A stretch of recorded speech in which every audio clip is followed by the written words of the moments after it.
Hey guys, Sandro here, and I'm finally back with another full-length start-to-finish detailing video, this time on the somewhat new Kia Stinger GT.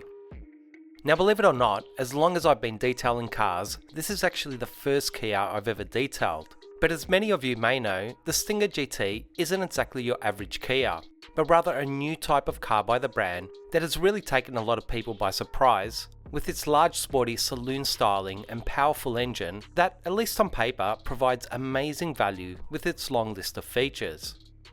And I'll also say that it's a pretty decent looking car, and it definitely has a bit of a presence with its size and stance. But what I really liked about this one was the rich red metallic shade of paint that's actually a very similar shade of red to my partner's Alfa Romeo Giulietta QV. The owner of this car has had it for about 6 months or so, and it's done a few thousand kilometers to date, so it's not exactly a brand new car, but really not far off. Now, he did express to me that he wasn't all that happy with the condition of the car when he first bought it, as it already had a decent amount of dealer-induced swells, and a little further down the track, he started to notice some more imperfections in the paint, like holograms and some patchy areas that he just wasn't happy with. And quite honestly, nor should he be, or anyone for that matter, that forks out for a brand new car. But to be fair, I have detailed and coated a lot of new cars in my time, and it's by no means anything surprising to see swirls, holograms, or even sanding marks and haze on brand new cars. I'm not saying that it's okay or even acceptable, but it is really common, and actually a lot more often than not. I'm sure you can see that the paint is by no means perfect, with quite a few swirls and deeper scratches consistently scattered throughout the paint. But the one thing that I noticed, even when I first inspected the paint, was that although the actual metallic red is a beautiful vibrant colour, it just looked like there was a uniform haze or cloudiness in the finish, that although it couldn't be oxidation so quickly on a brand new car, it did look a little that way. But once I get the car washed and decontaminated, we'll have a closer look at the paint in the correction bay, and I'm sure that after I do a test section, you'll understand what I mean by that factory finish haze on the paint. So as always, I'll put some information at the bottom of the screen as to the products I'm using, with a link to them in the description box. And throughout the detail, I'll do my best to talk you through the methods and techniques that I'm using, as well as do my best to show you the results I'm personally seeing and achieving. So starting with the wheels, I've been using Poor Boy's degreaser for a good 6 months now to clean tyres, wheel wells, as well as engine bays and dirty door jams, and I've really come to like it as it just works extremely well and has proven to be completely safe. Now, as I've discussed in the past, dedicated rim or iron removal cleaners are great for the actual rims, but just don't work nearly as well on tyres and inner wheel wells and arches, where degreasers really excel, which is the reason why I use a degreaser in those areas. So for the actual rims, I'm using Concours Purge, which has become far and away my absolute favourite wheel cleaner, that once again has proven to be completely safe, yet amazingly effective. I always start with a pre-treatment of purge, allowing the product to dissolve the majority of the brake dust particles and road grime, followed by a pressure rinse down as a touchless cleaning method before I physically touch the rims with my wheel brushes. This is a vital step to ensure that I'm not brushing all those looser metal and road grime particles into the rims and unnecessarily scratching and damaging the rims by firstly removing the majority of that grime in a touchless method. I then apply a second layer of the wheel cleaner and use a variety of wheel cleaning brushes as well as a wash mitt to remove the more stubborn grime and ensure that the rims are completely clean and well prepared for coating later on. With all 4 wheels completed, I moved on to the pre-soak foam using Snow Plus. Again, I've used more snow foams and car wash detergents than I can remember over the years, but I just seem to come back to Snow Plus for its unbelievable cleaning and stripping abilities that has proven to be entirely safe after using it on hundreds of cars.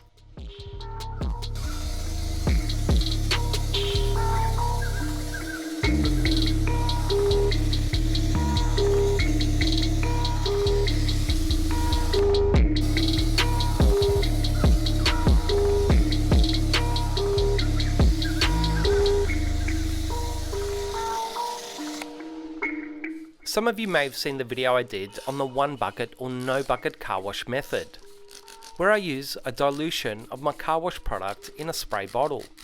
I also use this dilution to provide extra lubrication and cleaning action whilst brushing around trims and tighter areas to dissolve grime in hard to access areas that a wash mitt just can't effectively clean.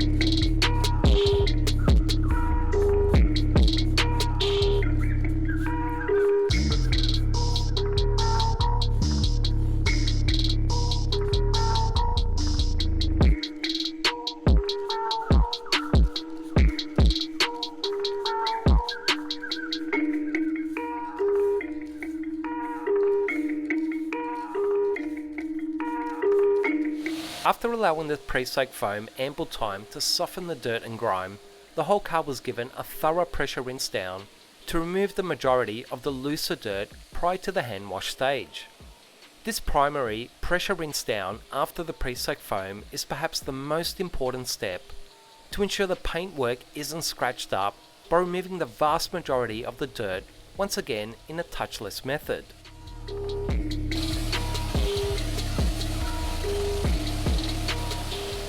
In this particular case, I'm using the no bucket car wash method that I do explain in that separate video.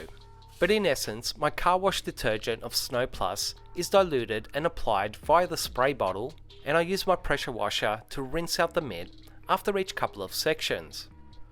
Now whether you use this car wash method or the 2-bucket method or even the multi-mitt method, the main thing of importance is that you are employing safe car washing practices, even more so than the specific method itself.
Now it's not very often that I don't mechanically clay a vehicle as part of my decontamination process, but as you'll be hopefully able to see in the footage, this is one of those rare cases that just didn't require it. In fact, most brand new cars still have at least some level of environmental fallout in my experience, but this Kia Stinger was really free of any such contaminants. The paint felt completely smooth, and even after treating it with Iron-X and wiping it down with a white microfiber cloth, I couldn't see a single reaction to a single metal particle. But having said that, there was definitely some sort of wax or sealant on the paint based on both the water behaviour and the slightly slick feel that it was displaying. So even though Iron-X wasn't needed to remove the environmental fallout, it actually did a great job at breaking down the existing paint protection without the need for me using more aggressive tar or traffic film removers.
So after a final pressure rinse down, the car was given a quick towel dry, just to remove the majority of the water prior to using the Master Blaster's warm compressed air to completely dry the vehicle and blow out all the trapped water in those hard to access areas.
With the car finally in the paint correction bay, the last decontamination step of using Concourse Clarity alcohol-based cleaner to remove any remaining detergent or chemical residue was performed. This is once again a really important step as it ensures that the paint is completely clean and bare by using this product that doesn't leave any residue of its own behind.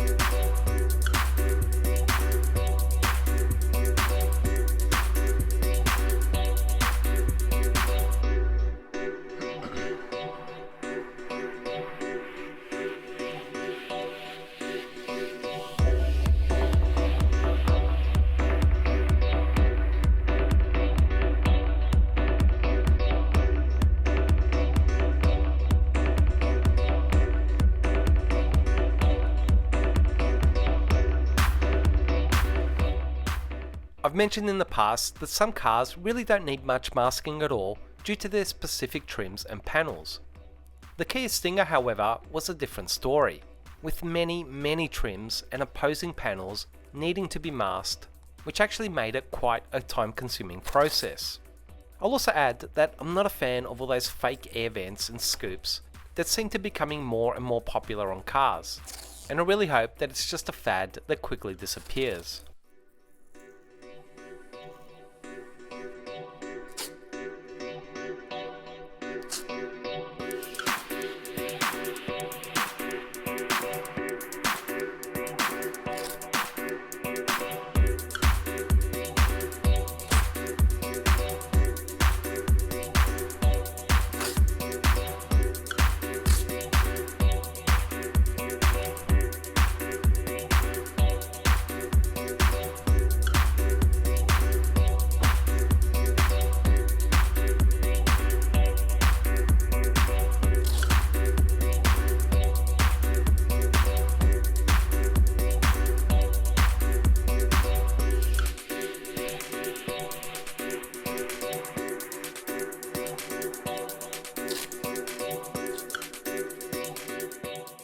Now I realise that it may not be entirely clear to see in the footage, as red does tend to have a tendency to blow out on camera, but hopefully you can see that cloudiness or haze in the finish of the paint that I mentioned earlier.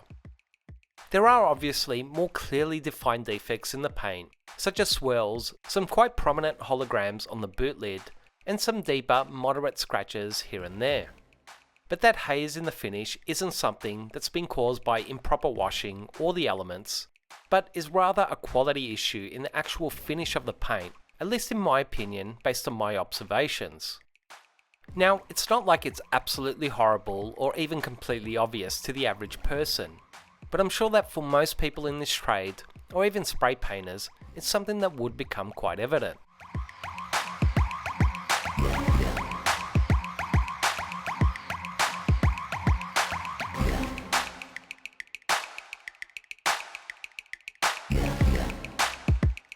Overall, the paint thickness was fairly typical compared to most new cars today, averaging about 120 microns, which I'm not saying is great, but still fairly typical of most new cars.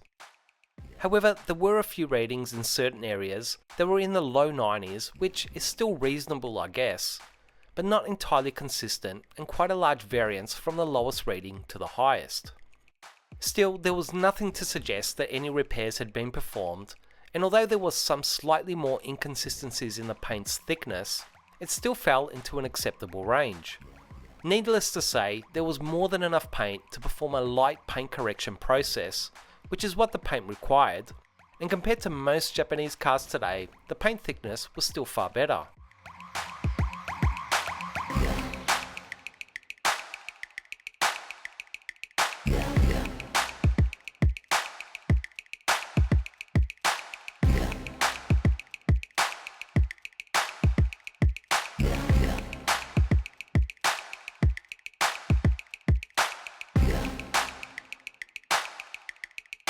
So on to some testing to discover what the paint is like to correct. I actually got in some of the new Lake Country SDO foam pads on the same day, and I was really keen to try them out. For those of you that are familiar with the Lake Country HDO foam pads that I use all the time in these videos, the new SDO pads are made from the same foam, but don't contain that lower middle white section of foam just before the Velcro. Now, I haven't thoroughly tested them out as yet, but my first impression of them was really positive. I actually think they almost work better than the HDOs on the Ripes Mille and potentially gear-driven DAs in general, and I also really like them on my mini 3-inch DA. However, on the larger 5 and 6-inch polishers with their larger throws, I still think the HDO pads felt smoother, better balanced, and were a touch better around panel curves. But having said that, it wasn't a staggering difference. Now, the one thing that is truly fantastic about these pads is the price, which is actually closer to half the price of the HDO pads, and actually a huge deal in my opinion. For someone like me, whose work is about 80% paint correction, and pads being easily my biggest ongoing product expense, these pads could really make a significant financial difference, potentially without having to make much of a compromise in quality or results. So after the first test section, using a somewhat mild combination of the orange Lake Country foam pad with finesse polish on the Ripes Mille polisher, I hope you guys can see what I meant by that oxidation or haze in the factory finish. The good news is that even this less aggressive combination was still able to lift and correct a significant amount of that haze quite successfully, while finishing down exceptionally well, though I had the feeling that a slightly more aggressive combination may be able to further improve that factory haze, and as you can hopefully see, some of the deeper swirls and scratches that still remained. For a second test, I stepped up to the blue Lake Country SDO pad, still using finesse polish, but on the Ripes LHR21 Mark II this time as a comparison. Now, the extra cut of this pad, together with the longer throw of this machine, did achieve a noticeable increase in cut, which actually really did clear up more of that haze in the paint and also help correct more of those moderate scratches in the finish. But I could still see that there was definitely a little more potential to remove more of those defects. Now, the actual gloss and finish was actually still quite good, though the first section with the orange pad was still a little better in that respect, meaning that the orange pad with finesse would still be better as a finishing combination. So coming to the conclusion that I was really going to need a more aggressive compound to fully address that factory haze in the paint as well as those moderate scratches, I stepped up to Precision Compound on the blue Lake Country pad which I'm sure a lot of you guys know that it's perhaps my most used combination. Now, to do with addressing those defects in the paint, this combination was far more effective, eliminating at least 90 to 95% of the scratches and haze. And although the finish was once again really impressive, I could see that I'd still perhaps get a slightly better finish with finesse polish on the orange pad. So I did one more test where I finished off that section with precision on the blue pad, and then followed up with finesse on the orange pad for a side-by-side comparison. I know it's a little harder to see the results on camera, but the difference, although it wasn't astronomical, was definitely more obvious in person, and well worth doing that second stage to extract the absolute maximum gloss and clarity in the finish.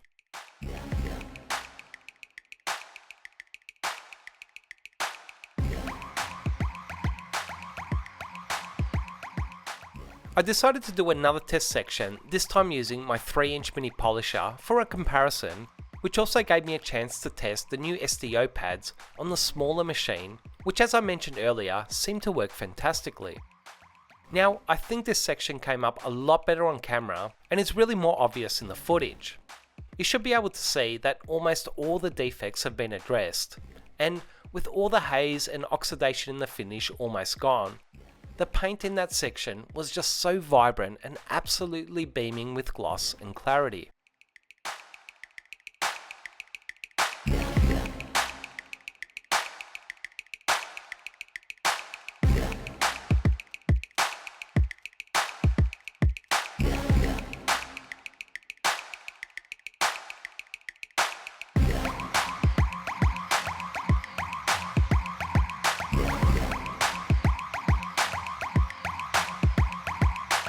So the whole bonnet was then completed using those two combinations as a first and second step procedure. I did need to switch to the original HDO foam pads as I only had one sample of each of the SDO pads. But as I mentioned, I couldn't see a real difference between the pads to do with the results. Just more of a difference of how they move and feel on the polisher. So I think I'll definitely be getting a few more of the SDO pads to really test them out. Now, on a slightly left field topic, which I don't get into very often, one thing that unfortunately always gets in the way of striving for perfection is time and cost. So, although I've spent the time to work out what this car really needs to look its absolute best, the truth is that it's going to take a lot more time than the customer's budget will allow. This becomes a difficult issue to address, as initially this job was really meant to be a single stage enhancement polish bordering on a more intensive single stage correction. But as you can hopefully see, a single stage just isn't going to achieve the results that a two-stage process has achieved. So then I'm faced with a decision to make. Most of the time when I'm faced with this issue, I'll let the customer decide how they want me to proceed. But I already know that this customer, who by the way is a great guy, is at the top of his budget. But I also know that if I continue with this two-stage process over the whole car, that I'll be about an extra day out of pocket, and it's really not something that I can sustain as a business. So it's important to sometimes stop, stand back for a few minutes and consider your options. As much as I'd love to always provide the very best results for all my customers, the simple fact is that if I was to do regular unpaid work for my customers, I'd most likely be closing the doors of the shop within a few months. So after taking another walk around the car and having a closer look, I could see that the top panels of the car were definitely in worse shape than the bottom half panels, with both the haze in the finish and the swirls and scratches. Meaning that those top panels, also including the boot and rear bumper, which were the worst areas, would have to undergo a more intensive two-stage correction, while perhaps a single stage for the lower panels would achieve the same results, as they were in better condition to start with. So knowing that I'd need a slightly more aggressive combination than my second finishing combination to address those panels, I tried a new combination with the Ripper's yellow wool pad using a prototype compound, which is actually the same combination I used on my own Alfa Romeo Brera, for those of you who saw that video.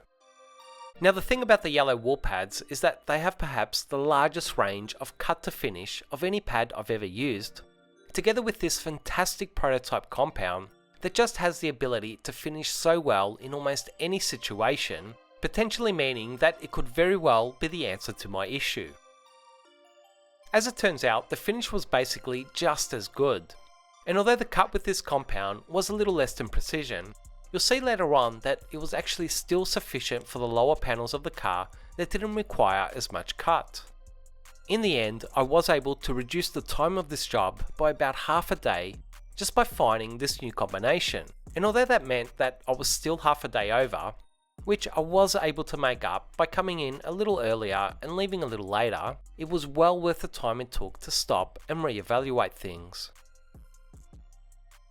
One last point on this whole cost versus quality issue that's really a struggle for any business manager or owner is that I've done lots of discounted and free work in the past, especially when I first started my business, and not once did it ever benefit me, but rather had negative effects on both my business and personal life.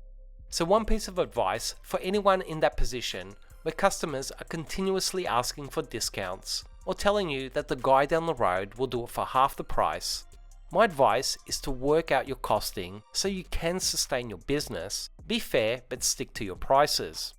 Doing discounted work will only lead to doing more discounted work at best, regardless of what you're promised or told.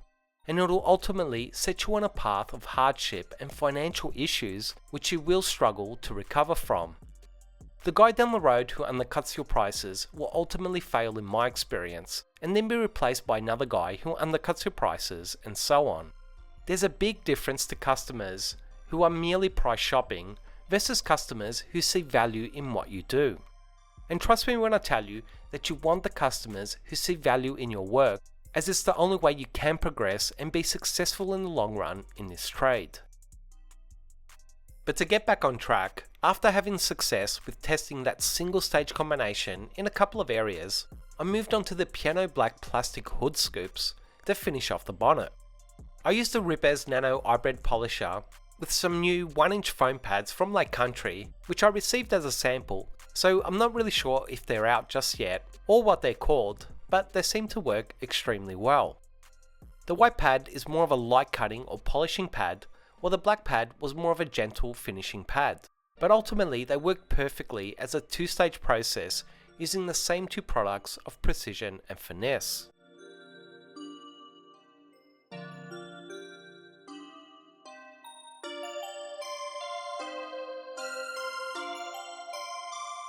Now I've discussed in the past why I almost always polish a vehicle's glass, which is basically because it's the best way to give the glass a deep clean, and just as important, it'll always create a better bond with whatever you choose to coat or protect the glass with. Now as far as the combination I use, I really don't overthink it. If there is more substantial watermarks or etchings in the glass, I tend to use a microfiber pad with a heavy cutting compound, which tends to work really well. But in the case where the glass is in fairly good condition, I'll just use the same first cutting combination that I'm already using on the paint. Glass is extremely hard compared to any automotive paint, so you really don't need to worry about creating haze in the finish, as it virtually finishes perfect with almost any combination. But as I mentioned, in my experience, giving the glass a polish will potentially allow a coating to last twice as long as it would to unpolished glass, so that's perhaps the greatest benefit of all. As is the case with almost all piano black plastic trims, they're constantly the worst scratched up areas on a car.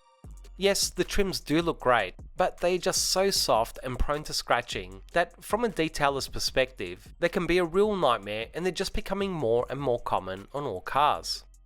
Overall, they generally aren't that difficult in relation to removing light to moderate scratches, but they can be at times a real issue to finish down without haze or marring.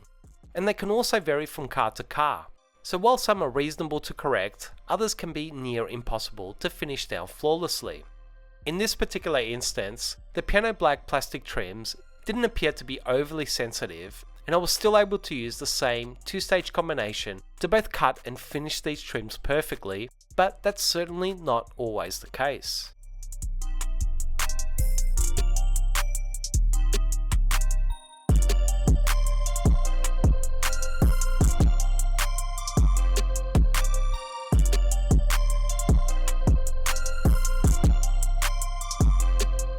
The rest of the roof was given that same two-stage correction to address the more significant haze and random scratches on that top panel.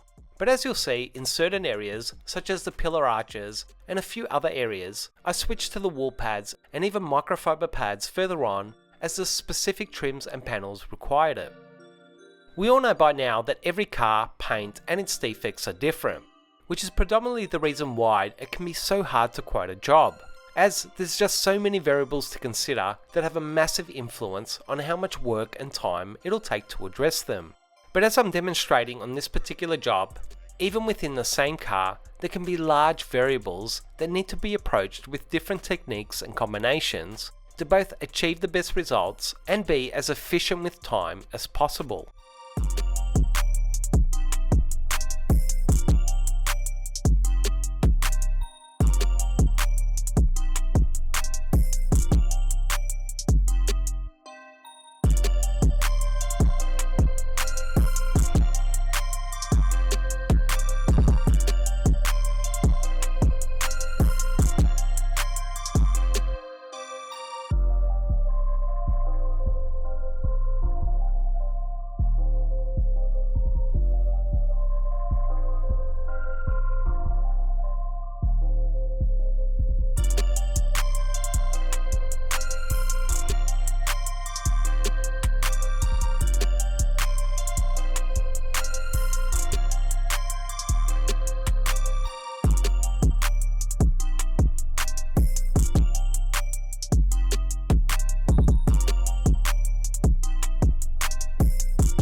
The boot lid and really the whole rear end of the car was by far the worst and most time consuming area to correct. Once we have a closer look, you will see quite a few water spot etchings, holograms from previous rotary use by the dealership or manufacturer, large amounts of swirls, haze and quite a few deeper, isolated and consistent scratches throughout. Now this is all relative to the age of the car, as quite honestly if it was a few years old I'd accept that this is normal based on use. But being that this car is only a few months old, this is actually a little extreme based on its age. One thing that I forgot to mention, which I was interested in before I started, was the paint type itself. Based on what I've seen in relation to what it's taken to remove the defects and what it's required to finish down perfectly, I have to say that the paint on this Kia Stinger appears to be a medium paint. It really doesn't seem to be overly hard in relation to leveling down the defects, nor does it appear to be overly soft in relation to being able to finish down flawlessly. It may be a touch on the softer side, as quite honestly it appears to be quite an ideal paint to work on for me personally, and I'd say for most detailers. The paints that seem to cause us the most grief are both the extremely hard paints like ceramic clears and the extremely soft paints like on certain Japanese cars. Now I think I've done more than enough talking for the time being, so I'll just let the footage roll until we get to coating the car, at which point I'll pick it up again.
Perfect. Perfect.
So with all the paint correction work completed and the car given a final alcohol wipe down, it was time for coating.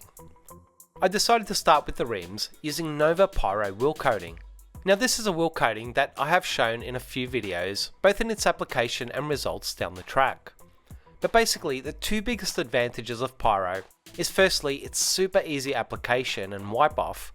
That's really an important feature when you're dealing with car rims that contain all sorts of intricate areas that does make wiping them down a difficult experience with many other coatings. And its second advantage is its strong chemical resistant that can hold up to cleaning with your more aggressive wheel cleaners. As far as application goes, you simply apply some to your choice of applicator, wipe it onto the entire face of the rim and then simply level it down with a microfiber cloth. You really don't need to worry about flash times, as it's fine to leave it on for a few minutes or immediately wipe it down, which again goes towards its super easy and forgiving user experience.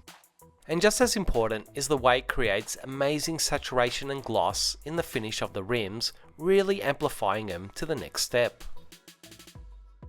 Next was coating the glass with Nova Glass. Now overall, the reason we use more specific glass coatings for windows is due to the fact that standard ceramic coatings tend to diminish and wear unevenly when they come in contact with your wipers, or even on some cars as you open and close the window and the rubber gasket rubs along the glass. Coatings designed for glass tend to treat the windows more so than coat them, and as such are less prone to wear due to wipers and rubber seals. As far as application goes, although some glass coatings can vary, most of them tend to be similar in that you should work about a quarter of the windshield at a time, depending on its size, and apply at least 2 if not 3 applications of the coating consecutively. This is really important if you do want to get the maximum durability out of it, which should be at least 6 months to a good year or 2 depending on conditions and use. In warmer weather, it's best to level the coating straight after you've applied your consecutive coats, but in colder climates, such as the day that I was coating this car, you can apply it to a few sections and then come back and wipe the whole area down.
So onto coating the rest of the car's paint and trims. The owner of the Kia Stinger decided to go for Nova Pro as the paint protection product. Now once again, I'm sure a lot of you guys have seen me use Nova Pro as well as discuss it in quite a few videos, including my own car, so I'll just keep it brief here. Overall, Pro is an extremely durable and chemical resistant coating compared to almost any other coating on the market. It does tend to flash quite quickly, usually in a couple of minutes or so in most climates, but as it was a particularly cold day in Melbourne when I coated this Kia, the flash time was more like 3 to 4 minutes, and in more extreme or hotter climates, the flash time can be well within a minute. Now being that this car is going to be well looked after by the owner and be garaged, but still driven quite frequently, I'd say that a single layer of Pro should last a good 3 years plus, whereas 2 or 3 layers would bump that up to a good 5 years or so. I'll leave you guys now while I complete coating the car, and there'll be some final shots at the end of the finished product. Needless to say, the owner was ecstatic with the end result, which I also have to say was a job that I was extremely proud of and happy to give the customer back an amazing looking vehicle. As always, I really hope you guys enjoyed and found this video useful. Please like, comment and subscribe to this channel to show your support for these videos, and I'll see you guys soon.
Perfect.